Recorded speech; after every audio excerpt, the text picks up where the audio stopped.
Benvenuti a tutti, siamo qui per la seconda puntata di Speaking Books stiamo per leggere un secondo micro racconto. Sul sito che vedete indicato sotto il titolo troverete un approfondimento sulla flash fiction e sulla pagina Facebook Anna Ferrari scrittrice ci saranno aggiornamenti, updates, episodi dietro le quinte di questo percorso di lettura ad alta voce. Il nostro secondo racconto si intitola Break ed è sempre preso dalla rivista New Yorker. Break has been written by Rabih Alameddin, and it is a very explosive short story that will leave you with a big question mark and a bigger exclamation mark.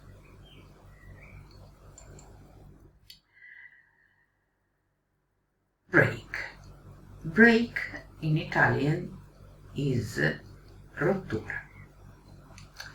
A few years after the break, I received an envelope from Beirut from my brother Mazen, containing nothing but a black and white photograph. I want to tell you that the language of this story is richer than the language that you met in Wish, the previous story. So I decided to put you some footnotes that can help you understanding better the text. Standing before the cadre of mailboxes in the dark lobby of my building, alla fila di caselle postabili nell'ingresso del mio edificio dove abitavo, I tore open the envelope busta and tried to figure out why Mazen would send me a picture of himself and his bride, moglie. No note, not one word, just a cliché of a wedding portrait. The couple coming out of the church, a young Mazen, plump and fleshy, in carne, bello sano, beginning to follow in his father's footsteps. Dark suit and tie, a beaming smile on his face, grains of rice stuck to his meticulously gelled hair, con dei chicchi di riso attaccati ai capelli coperti di gel. Clearly besotted, innamorato, he was gazing at his bride while she, coiffed hair streaked with highlights and gardenias, looked seductively at the camera, her Leah proclaiming, I'll give him the wedding night, and then all bets are off. Lear, sguardo seducente, diceva, ok, ci sarà la prima notte di nozze e poi i giochi saranno belli fatti. Had we been speaking, I would have warned poor Mazen. They divorced after 10 hellish d'inferno years. At the time I didn't understand what he was trying to do. If he wanted to make contact, why send me a picture? Why not a letter, a phone call? Did he think this inanity, stupidaggine, would make me forgive him his duplicity?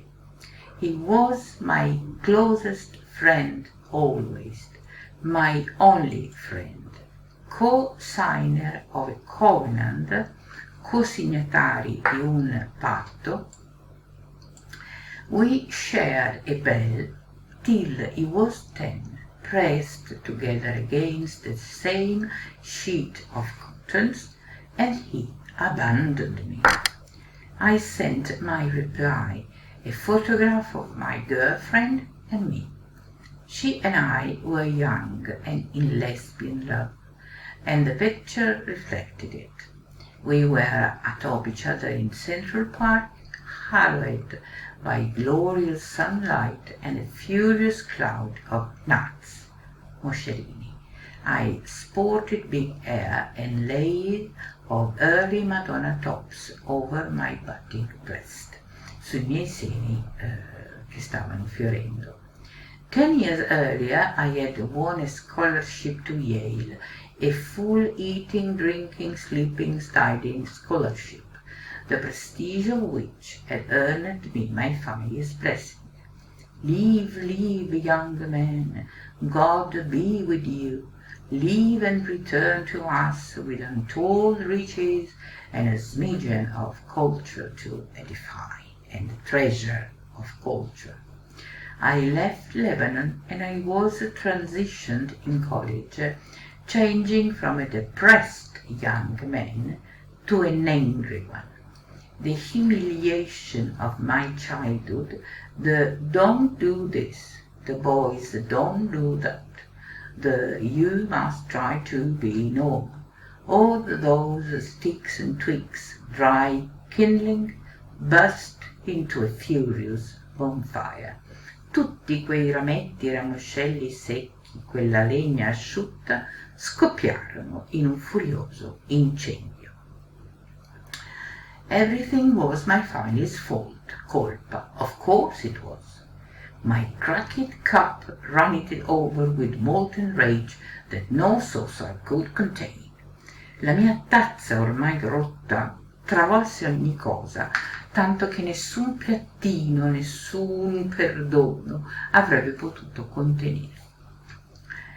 My calls home became more obstreperous and less frequent.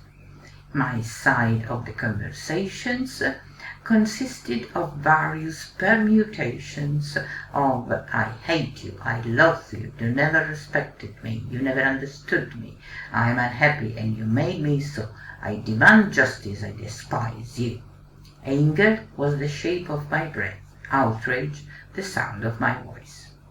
I cultivated indignation like a hothouse flower, un fiore di serra.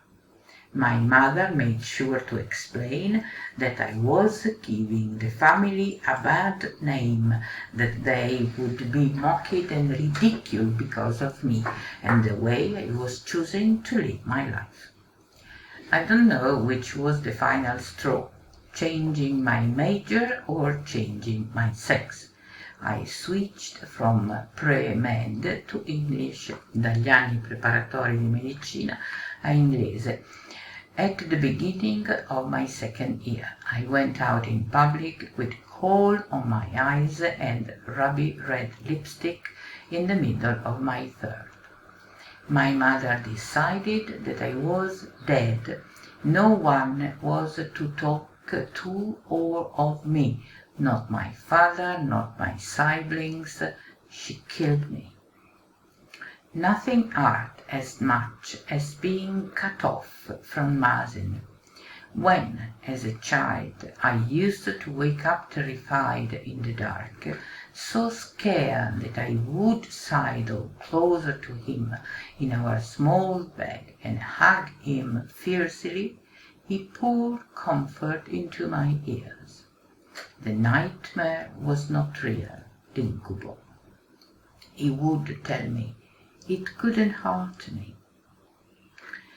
Okay, we have been reading the story of a relationship.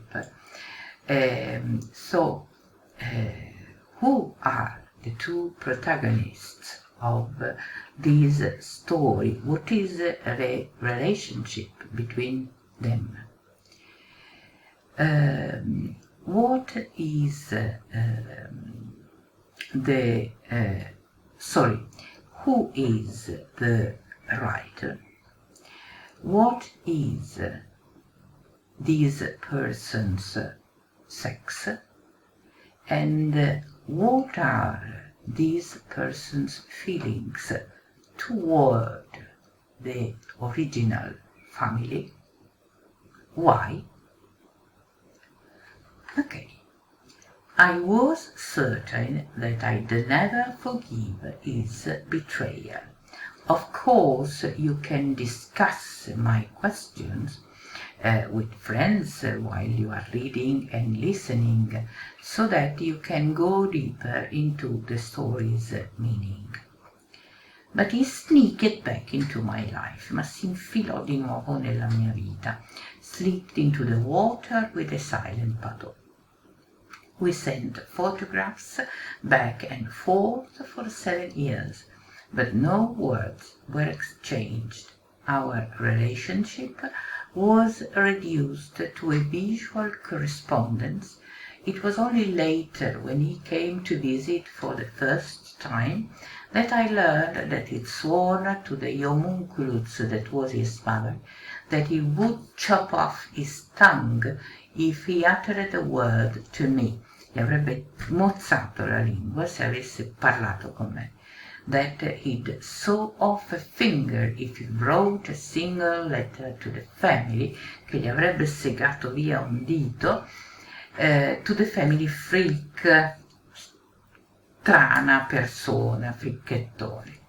Instead, he'd send me a picture of himself on a Beirut beach, and I'd return one of my wife and me in matching skirts. I received a snapshot of his son and returned one of my cats. I refused to break. I immured my heart in iron. I was the strong one. Murai il mio cuore nel ferro.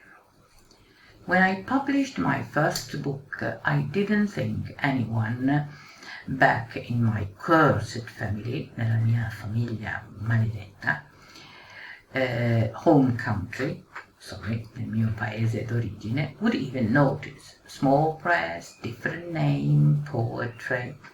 How Mazen found it, I do not know. I received a picture of him with his second baby boy cradled in his right arm, and his left hand holding epistles, my pride in paperback, il mio orgoglio in edizione economica, the title stationed right where his heart was supposed to be.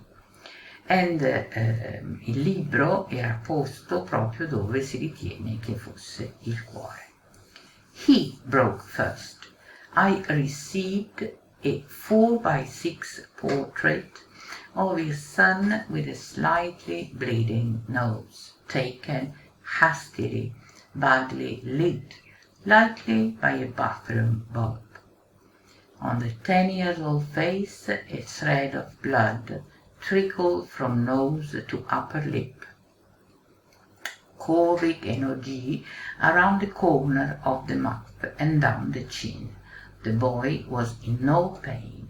He looked inquisitively at the camera, probably wondering why his father had the urge to bring it out.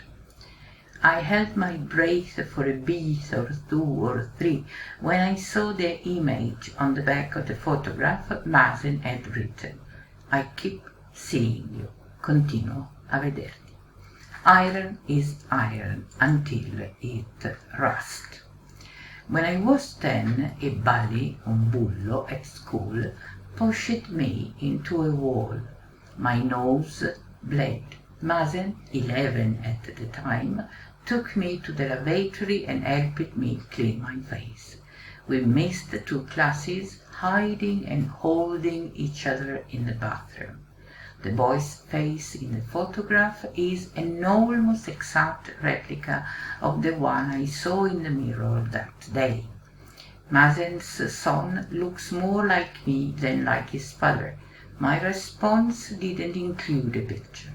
Like him, I began with only one sentence, the incipit of all further conversation.